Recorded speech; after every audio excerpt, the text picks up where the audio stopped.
Good morning, everybody. Thank you for being here with us.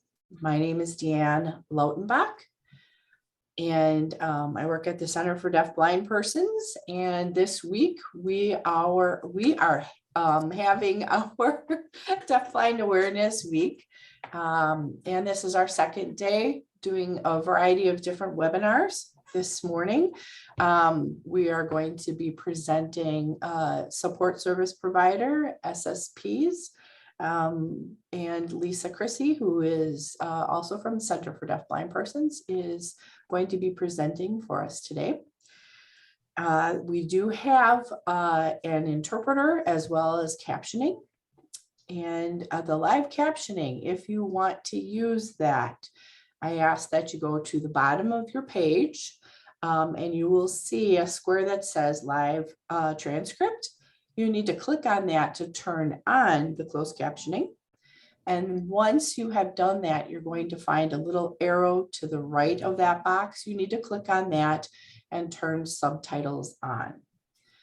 Also, during this presentation, there is going to be a shared screen. At that time, the interpreter as well as the speaker will be smaller. If you need to see them, you will hover over the picture of them, either the speaker or the interpreter, and it will allow you to enlarge. You will see a little blue icon, click on that, and it will allow you to enlarge so that you're able to see the speaker and the interpreter. Again, thank you all for being here, and I am going to let Lisa take over. And at the end, just a really quick survey, and I'd like you all to do me the favor of filling that in and letting us know how we did. Thank you. 1 second, I'm going to take myself off of here. Well, hello, everybody. My name is Lisa Chrissy. I am the program coordinator here at the Center for Deaf-Blind Persons, and I'm also the employment specialist. With that, I did start with a coworker on developing a support service provider training. And since then, we have gotten the entire center on board, and everybody is contributing to the manual that's being developed. So what I have today is not so much how to become an SSP, but it is more about how do deaf-blind individuals benefit when working with an SSP. And we're going to discover how we are able to give them the freedom and a way of being independent in their home, in their community. So with that, I am going to share my screen to a PowerPoint.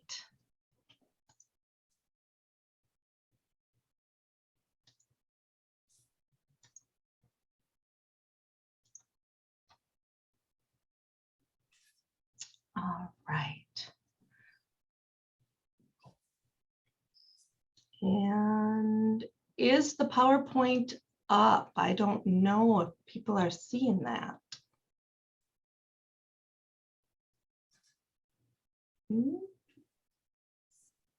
Yes. Okay.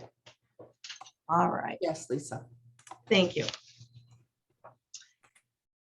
The slide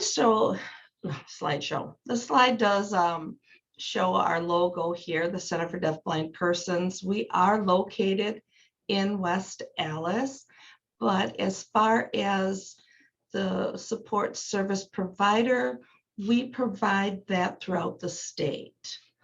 And it is not just local. In this presentation, I'm hoping that we can learn the definition and role of an SSP, our objectives, discover how deaf-blind individuals benefit when working with an SSP.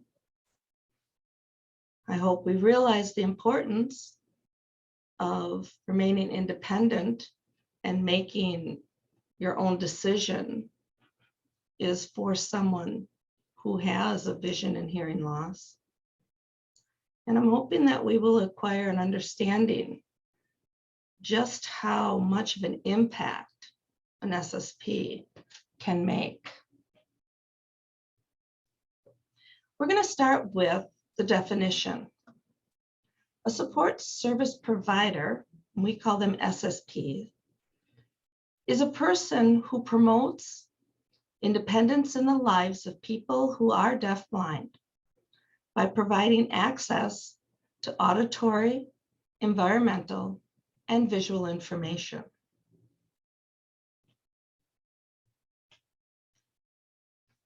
When I put up here, I say eyes and ears, but I do want to clarify that an SSP can be an individual who is deaf. So sometimes it's not always the auditory part that we are focusing on. We are focusing on information. The trained SSP will not make those decisions for that deafblind person. And that's so important because many times when a family member wants to help their loved one, their way of helping seems to take over for and do for because they want to protect them. And they know it's just faster, it's easier, just let me do it myself. But this trained SSP who is giving them information, allowing them to make their own decisions, whether it's in their home or their community, it just gives them that sense of independence that I still can do. That is a gift. It is so important to the person not to be controlled. They're still a human being. They're still a person. The SSP, sorry, will abide by the rules and policies. And that's why we do have a training program. We do want that our SSPs know what they can and cannot do so that they're able to provide the best service possible. And also we train the clients so they know what they can and cannot ask of an SSP. We feel the training is very important. And if this is something you are interested in because you'd like to support an individual to be independent, then this might be a great opportunity for you. But if you want to be a personal care worker and just take care of somebody, this isn't the program. An SSP, you're going to provide access to that information. Whether you are signing to the individual with direct communication, or you are voicing, standing on their good side where they have a better ear, or making sure you're in a quiet place where there's not too much background noise so they can understand, but you're providing them the information. When we say work effectively, SSP might see the overview of the situation and know, okay, if we do ABC, we're going to get through this real fast.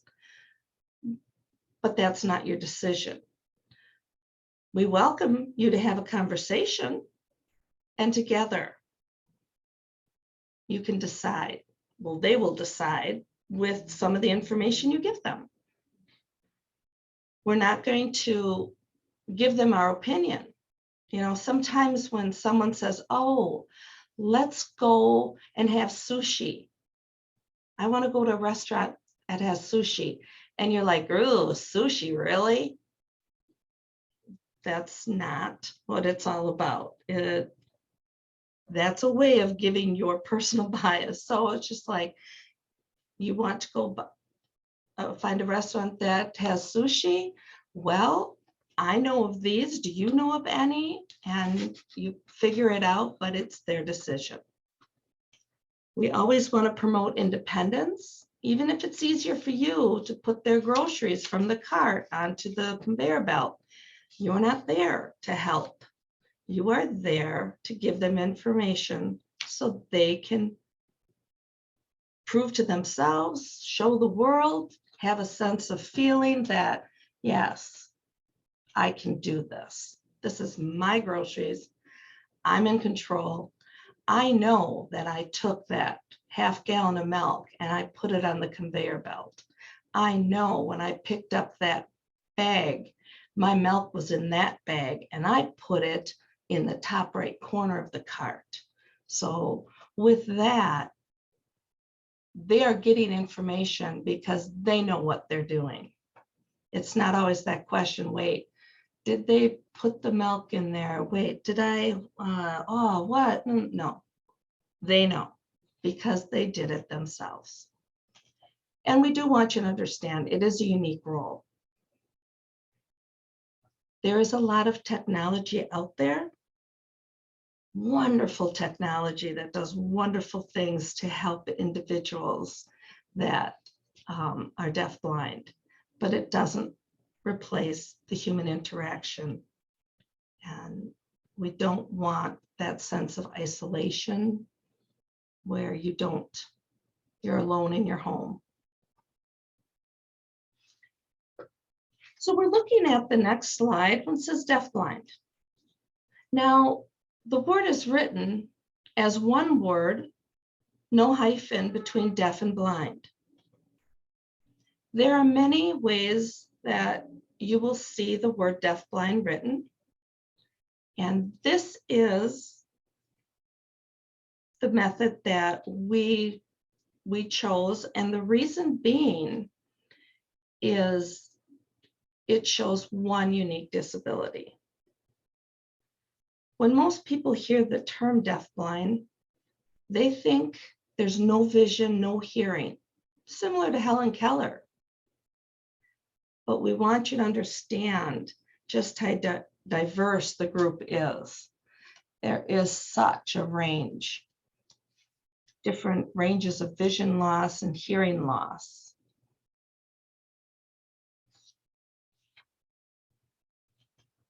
When we look at one unique disability, this dual sensory loss affects the person's everyday life, communication, travel, and access to information. This next sentence that I'm going to read, it says, even a mild loss of vision or hearing can create significant challenges. And the combination of both is a greater impact. People who are deafblind, they're not asking for pity. They're asking for patience. What a person can do in 2 minutes might take another person more time. You're going to see variations of that term, as we said. In the next sentence, we have deaf-blind, but sometimes that could be misunderstood as two separate disabilities. Deaf-blind without a hyphen, we feel promotes an understanding that it's one unique disability. You'll notice in our title, the Center for Deafblind Persons does have the hyphen. And the reason we kept the hyphen is that is the legal term that's on the books. There are groups that are trying to have that changed, but for right now, that may be the legal way of spelling it and putting the hyphen in, and we are keeping that because that is the legal term. But for our purposes of training, we like to do deafblind without the hyphen just to emphasize that one unique disability. It's not simply deafness plus blindness, and it's not simply blindness plus deafness. There are many challenges that one might face and another might not. Sometimes you have a vision loss where you're not able to see a face. So you know there's a person in front of you, but you don't recognize who it is. You may hear a voice, but all voices sound the same. And I do want to put this in there. The worst that you can do is say, guess who? Because it's an unfair game. When you walk up to any individual, you just say, hi, Lisa's here. And you might touch their shoulder so they know where you are in proximity to them. Localizing sound. If they are hard of hearing, they may have one stronger ear than the other. If they have low vision and use sign language, they might want you to stand closer or further. They might hold your hand for tracking. They might need you to sign and their hands are on yours for tactile. So depending on what their needs are, we try to make sure that the person that is matched with them has the skills and the training to meet the needs.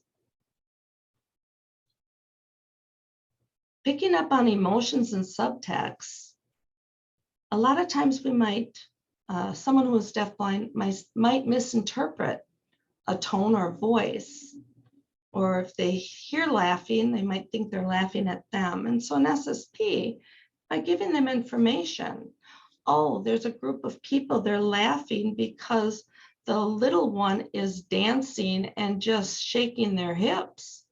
You're like, oh, okay, that's funny. I can just imagine. So right away they know, okay, they aren't laughing at me because I'm walking with a cane or something. Another challenge is learning social behavior. If you walk into a room and you adjust your bra strap and you see your coworkers or you see your classmates kind of give like a funny look, like, ew, what?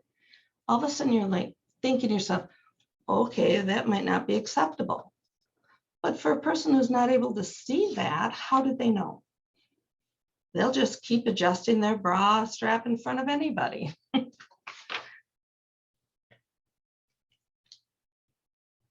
Incidental learning.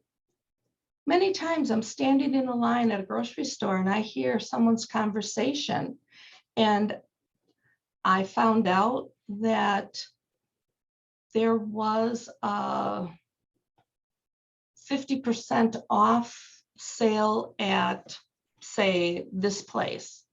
And I'm thinking, oh, I've got time. I'm going to run over there and take advantage of that sale. Now, for someone who's hard of hearing or deaf, they're going to miss that information. So an SSP, certainly if this is something that client wants to know, if you're standing in line just waiting and you overhear something, you can share that. Say, hey, did you know? I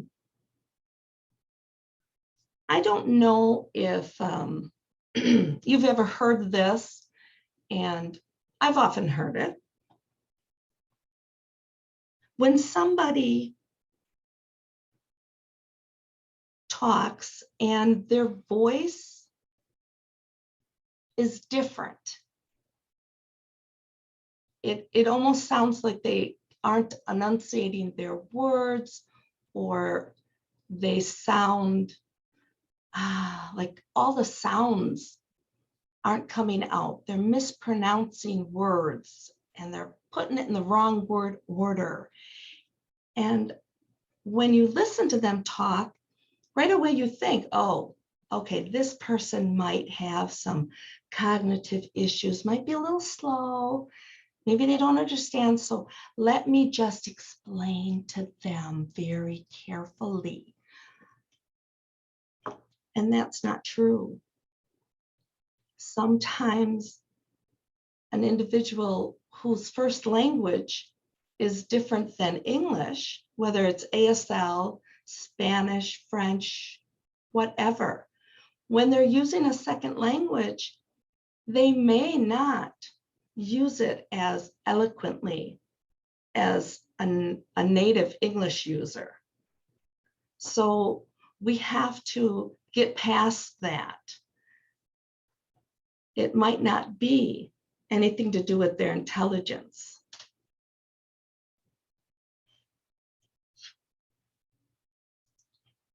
And the last thing on here is when you see someone who is walking with a cane or is signing, a lot of individuals look at them and think, oh my, they must, how can they even live? They must be helpless. I'm sure they have 24-hour care. And that is not true.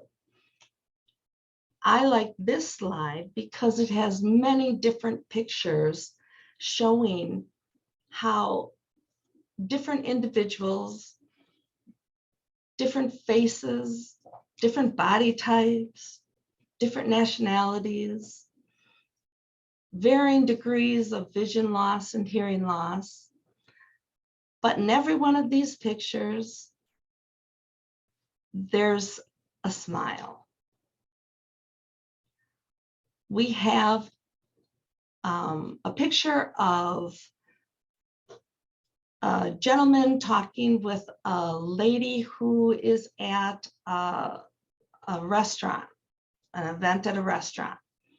We have another individual in a picture, and he is showing his it's technology, and I'm not good with that. It is a Braille display. Yes. Oh, thank you, Dan. And we have another group in a picture where a group went to the Brewer game and they loved it. And I have another picture of an individual holding her grandbaby. So excited to be a new grandma. And we have a picture of an individual using what's called a CCTV. And what it does is it enlarges the print so that it's easier for him to read.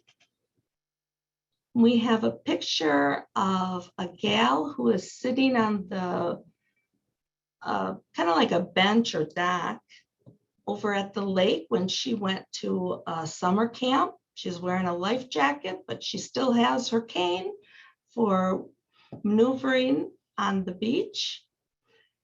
We have a picture of a gal at work. She's working in an office and she is folding the papers and putting them in envelopes. We have a picture of a gal who is, it's just a still picture, but that's from a video we took. She signed the words and then we printed the words and made a book so that the people in her caregivers in her group home where she lived, they were able to better communicate with her. So if they saw her, searching for something, she could just, sign to them, but then they're looking at the book and like, oh, shoes, that's what she's looking for. And we also have a picture of two individuals, must be at a Christmas party because they're both wearing reindeer headbands as they're signing to each other. And in the bottom picture is the old center, and the gentleman is working on painting. Trying to think what we call this. This is a flower bed, above ground flower gardening box. Okay. Planter. Planter, thank you. So many, many faces, all this fun, living life.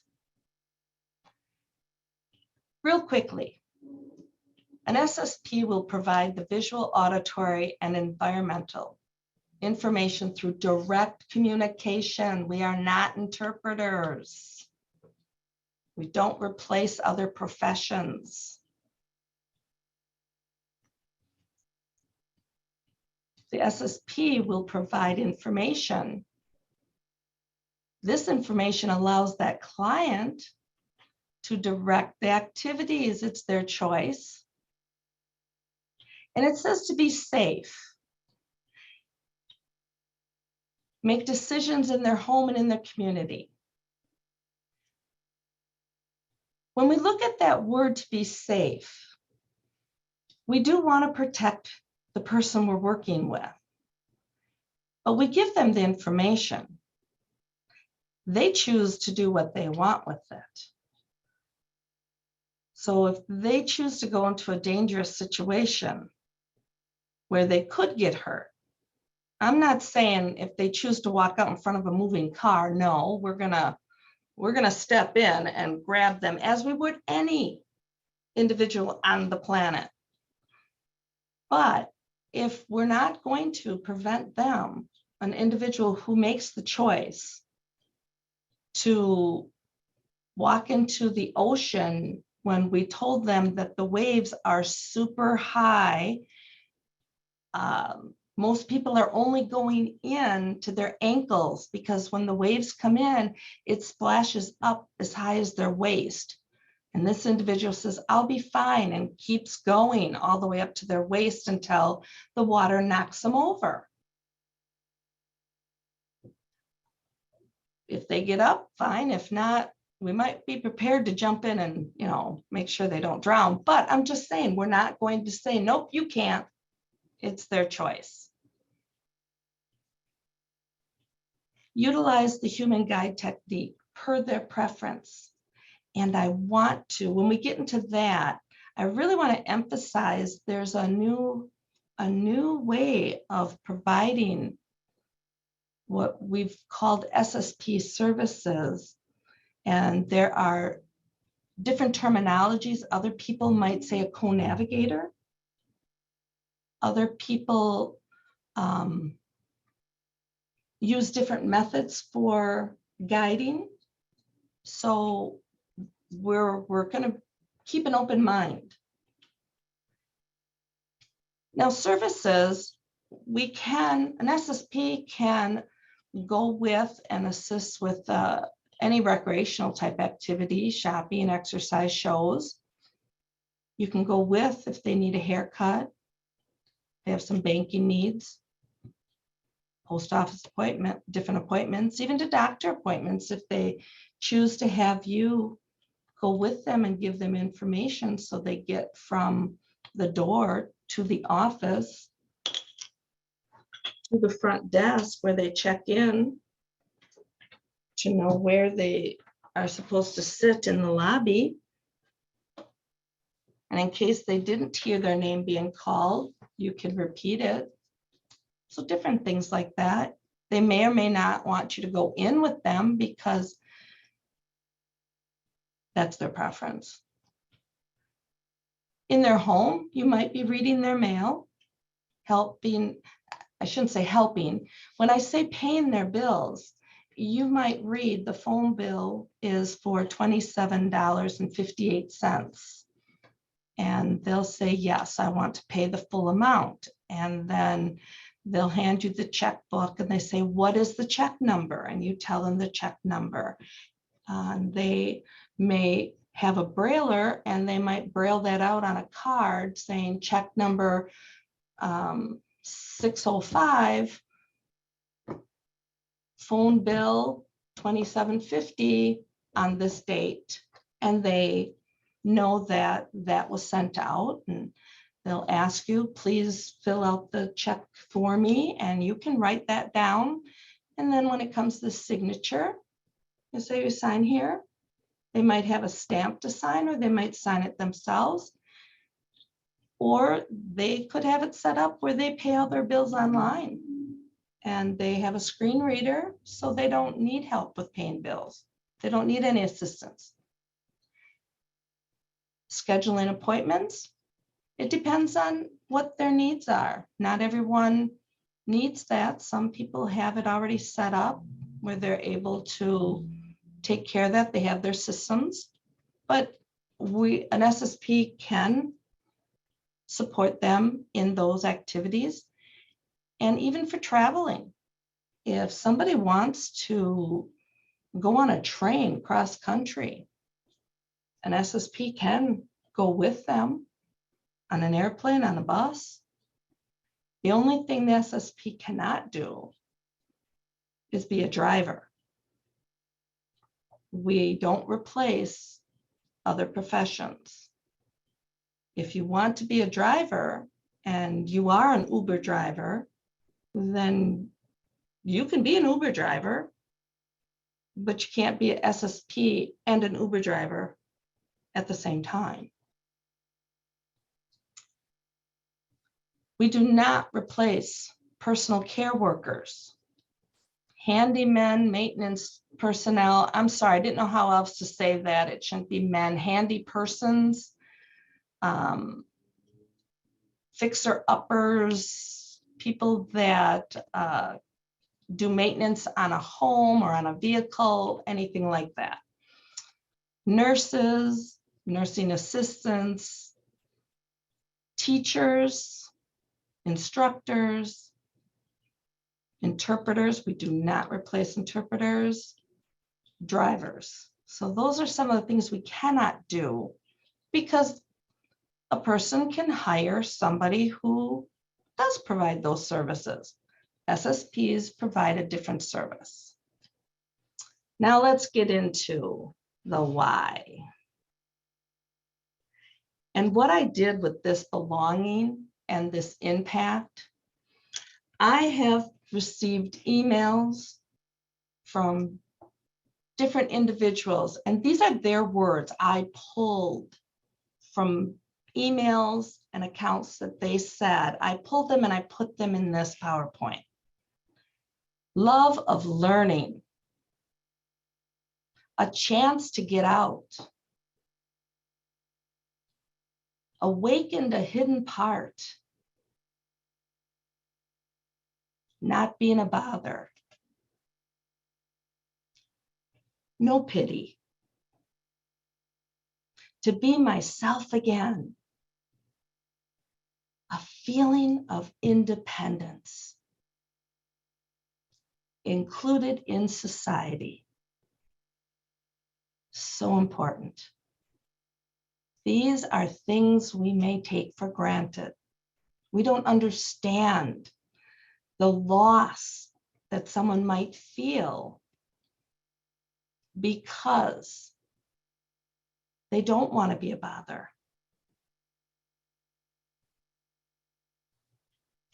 The impact an SSP can provide.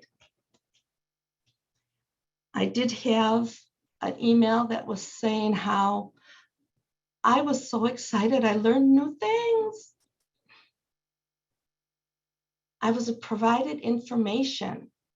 Now, in the past, I just accepted that I didn't know what was happening. I'd hear a crash and I'd hear people laugh, or I'd hear a crash and I hear a gasp, like, and I'm like, oh, I wonder what happened. But I couldn't see, and nobody said. So I just learned to accept that I'll never know. Well, one day when an SSP went with me, it actually happened. Somebody had fallen off their chair. And the people that had enough vision and saw that, gasped. But there was no description of, just announcement of what happened until my SSP gave me that. And I was just, wow. The realization that I was given information that all my life I have just accepted the fact that I'm not privy to that because I didn't see it. So that was what was really nice. I know an individual who was a very prominent individual. He was been deaf most of his life, if not born deaf. Wonderful career, a leader. But when he started losing his vision, there was a disconnect. He would go to events, but he didn't know who was there. And so he would sometimes sit hoping someone would come up and say, hi, this is so-and-so, not knowing that he's in a circle and everyone is talking. They just think he's a part of the conversation, not realizing he's tactile. So he's missing out. So when an SSP goes with him and says, oh, look at over there, Matthew McConaughey is here. I'm using a famous name because I don't want to use it. And this individual might say, oh my goodness, I haven't seen him in such a long time. So you go over and you reconnect with friends. Shopping. I know an individual that has always shopped for the family, but when he lost his vision, it was getting more and more difficult. But that was his role. I am the provider. This is what I do. So with an SSP, he still does. What a sense of accomplishment. The independence to know I can still provide for my family. I know an individual who wants to make cookies. Well, she has a PCW and she would say, I want to make cookies. So the personal care worker says, okay, sit down. That's my job. She's like, well, no, I want to do it. Well, no, it's not safe. I don't want you getting burnt. I don't want you cutting yourself. I don't want you, spilling. So having an SSP saying, okay, the recipe says 1 cup flour. Where's your flour? And she'll grab a container and like, that's got brown in it. I would think that looks like brown sugar. Okay, it's not that one. Pulls out another container, opens it up, and the little poof of flour dust comes up. And you're like, okay, a little poof of dust came up. I'm thinking that is the flour. I said, but you don't have it labeled. That's something we should do. I will make sure I have a label maker next time you come, and we'll label these, and I'll put it in Braille so I can read what is in the containers. Anyway, you get the flour. All right, it says 1 cup. They go in their drawer, they find their 1 cup measure, and they measure it, get themselves set up, and all, your job is to give them information. And we did talk about paying the bills. Buying my own clothes. I did have one person say, it was so nice. I was given the information and I was able to buy my own clothes instead of my husband saying, well, I just bought it for you. I thought you needed a new shirt. Well, I thank you, but I would have liked to have my own. Okay, that was nice. I appreciate it. You don't want to make them feel bad. They did something nice. But the sense of buying your own clothes and shopping, wow. Being able to organize your home, put things where you want it. An SSP, this sounds kind of silly, but finding the toilet paper in a public restroom or finding the soap dispenser. How many times have you ever gone into a bathroom and closed your eyes and just felt everything to see where you were at? Can you imagine what all you've touched? So having an SSP, just go and describe, okay, the stalls are on your left. When you come out of the first stall, if you go straight across, there will be the sink. The soap is up and to the left, right next to the sink, and the paper towel is up and to the right. Garbage can is below it. How wonderful. Yes, they're still going to touch to get the general area, but they're going to touch a lot less. Communication varies. Could be print on palm, could be talking with a low registered voice or a high registered voice. Could be just signing only the alphabet. Here you see some tracking, print on palm, tactile, and this method starts with an S. I heard some people are still using that, but it's an older method. And of course, there's closed captioning or FM systems, listening devices to amplify the sounds, or braille displays. Lots of different ways to communicate.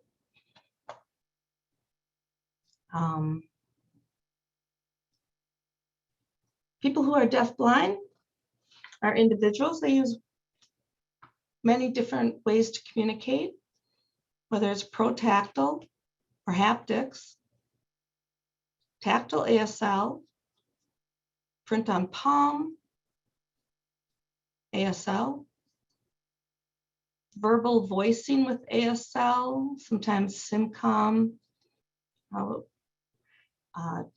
said tracking, might be lip reading, could be lip reading with signs to support that.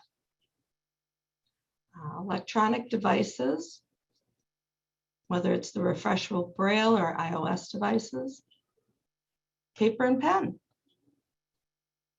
or now texting on your phone. A lot of times it's that.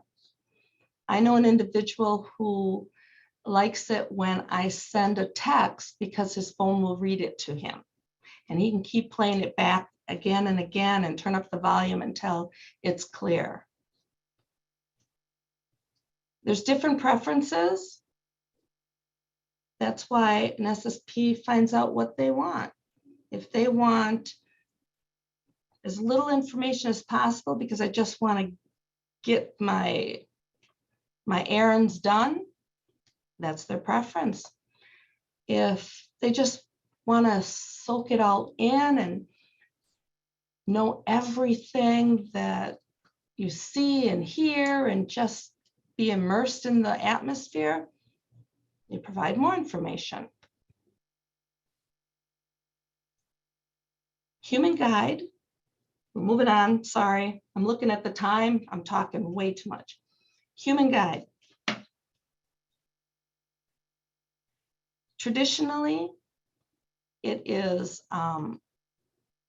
taught with teaching you how to establish contact, the contact and grasp, an alternative grasp, the stance, where to stand, how far from the person, how to break contact, how to provide more support, going through narrow doors, going upstairs, stepping off a curb, taking a seat, working with someone with a guide dog.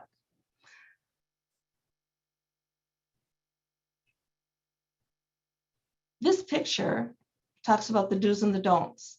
So there is a gentleman who is walking roughly a half step in front of the individual who is blind. And the blind person is holding the arm just above the elbow. Now, the person that is guiding has his arm bent to the front of him. It can be held down at your side or bent to the front, either way. And that person, the deaf-blind person, is holding just above the elbow, and they're kind of a half pace behind. So that is what traditionally we've always said is eyes go first. So the human guide leads. It used to be called sighted guide, but now you don't need to be sighted to guide another person, especially when all the lights went out at this one establishment, and the low vision individuals that always led the blind individuals to and from, all of a sudden they couldn't see anything and weren't used to navigating in the dark. They had the blind individuals guiding them because they knew the steps and the pattern.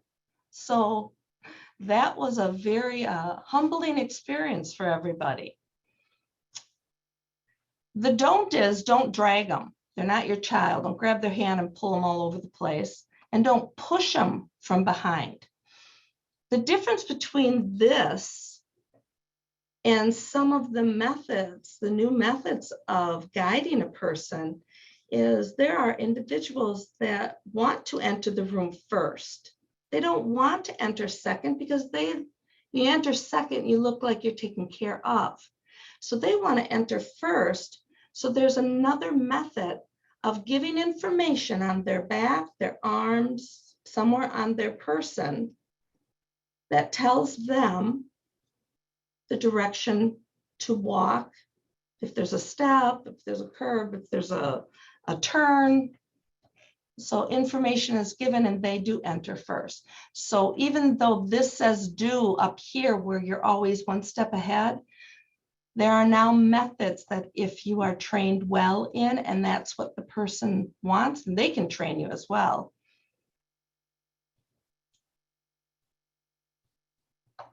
I do want to say, even though we will provide some training on how to guide, the most important thing is listening to the individual, because they will tell you how they want to be guided. That's more important. I mean, if you're guiding, you do want to keep them safe. You don't want to be knocking them into things, but you want to do it in the way that they're most comfortable. Technology awareness. This is just letting individuals know that there's so many different items out there that help with communication, and there's different styles. Different technologies intended for different things, but assessing what they need is not your job. I mean, you might work with somebody and say, oh, I work with another person that uses this, you should get it. That's probably not the best thing to do for an SSP. You can give them information. Oh, I've seen somebody use this kind of device. You might want to check that out. And if they do, they do. You're giving them information. Thank you. SSPs, we kind of show a little bit of etiquette. We'll talk a little bit about that. How to do things like handling money, going to a community restroom, things. If it's a female with a male, how do you do these things? So that's talked about in the training. Just so you know, we do have policy statements that we follow. And this helps because sometimes you don't even think about, well, what do you do if there's drugs and, alcohol, if we're at a party and they're drinking, how do we handle that? So we talk about that. I do want to talk about confidentiality.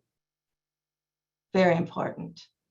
And we hold our SSPs at the highest standard. I know interpreters have a very high standard. You're privy to a lot of information. We really hope that SSPs are very respectful of the individuals they work with, because they are allowing you to be a part of their lives. There are some legislation concerns. SSPs are not recognized as an ADA accommodation. That is something that we're hoping that may come into be because it is extremely important. It has made such a difference in so many lives. We understand transportation services is very stressful. The long waits, the not knowing, am I going to wait 5 minutes? Am I going to wait a half hour? You're at the mercy of the drivers and the cost. It's not cheap. So these are some of the concerns we have.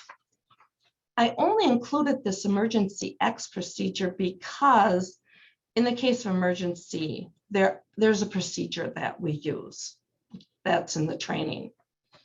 The contact information is the Center for Deafblind Persons at 8306 West Lincoln Ave, and our phone number is listed and our email address. So I believe if you just type in Center for Deafblind Persons, you can hit our website, www.deaf-blind.org. And our executive director is Joan Schneider, JSCHNEIDER at deaf-blind.org. I do want to thank you. Kindness is a language that the deaf can hear and the blind can see. And that's by Mark Twain. We do have a couple minutes that I would like to read some excerpts from some emails that I received from a client who had just finished working with an SSP. And it said, I love learning as much as I can when I get a chance to get out.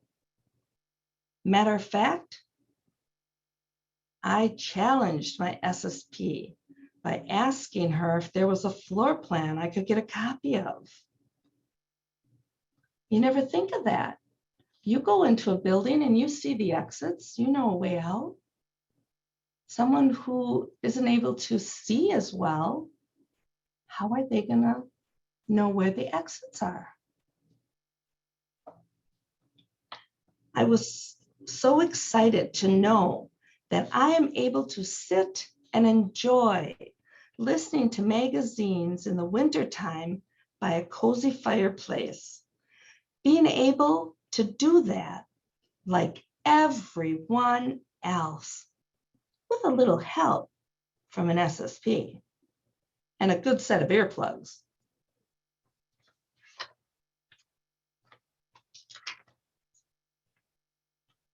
I told my SSP that she has given me a special gift that cannot be wrapped up. It was a chance to be more like I used to be, excited about getting to learn again. And she helped me to awaken a part of me that had been hidden within me for 12 years, back to being independent. Another email.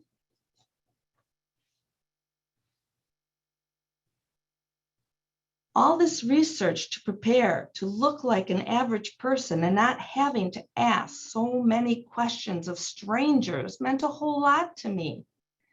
Independence is so very important to me. Getting freedom to go places that I enjoy being at is another giant step to being the old person I want to be. I know that I come off of things not bothering me, but many things I used to do, now that I'm blind, I have to prepare for before I go out. And I have to memorize as much as I can so my traveling time doesn't eat up all my energy. it was so cool to order myself and be able to sit down in the nice chairs. And we discussed all sorts of things about disabilities and how they affect everyone in my family.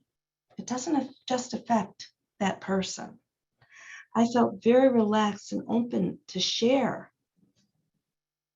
I felt so less of a person without my eyes. I do not want people to look down on me or pity me because I am coming back. I am coming back differently. However, I have changed. Blindness has helped me to really pay attention to all the little things in life. We talk about hours. We talked both for hours. I felt like I was just like my old self. I did enjoy eavesdropping a little bit with the help of my SSP. I got to hear things that were going on.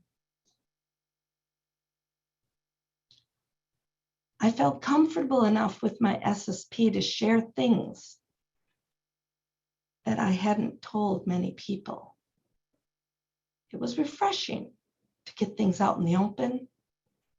Sometimes hearing your thoughts out loud helps you to find solutions instead of holding on to them. So many people don't understand what it's like to be always in the dark and how so simple to go with it, the darkness, and want to stay there because you don't want to be around people that are so different. I fight that inside battle with myself every day. But today, an acceptance in my surrounding, the calmness and the time, the patience, it meant so much to me today. I mean, these are heartfelt things. This is the impact an SSP can make on the lives of somebody. All you are is standing there, sitting there, giving them the information they're missing, allowing them to be themselves. And it's just wonderful. Another person, she just got so excited. She labeled all the spices in her spice cabinet. She can cook again. And, you know, not put in too much pepper when she thinks she grabbed the paprika. Or, wow, why does this taste like garlic? I thought I added oregano. So, I'm just kind of reading. Oh, this expert. My family's always in a hurry, and I don't like taking up their time. But today, my SSP was patient and allowed me to explore and learn about my surroundings. I felt so included in society. I didn't feel like I was taking up anyone's time. It was such a special gift of freedom. Thank you. Lisa, time. Oh, thank you. SSPs are so important. Please contact the center if you are at all interested in learning more.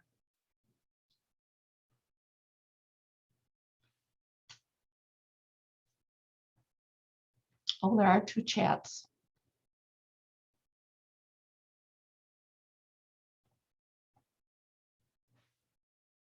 Okay, no, nothing there. But I do want to thank you for the time. And I know it'll just cut off when our time is up. But until it does cut off, I just would like people to think about how a little bit of information goes a long way. And you're not there to take care of and baby somebody. You're just there to provide the information so they can take care of themselves. Thank you, Lisa. This is Deanne. I just wanted to say thank you to everybody today. And when you do leave us, if you could take 1 minute to just fill out the survey at the end, we would appreciate it. And again, thank you, Lisa, for an awesome job.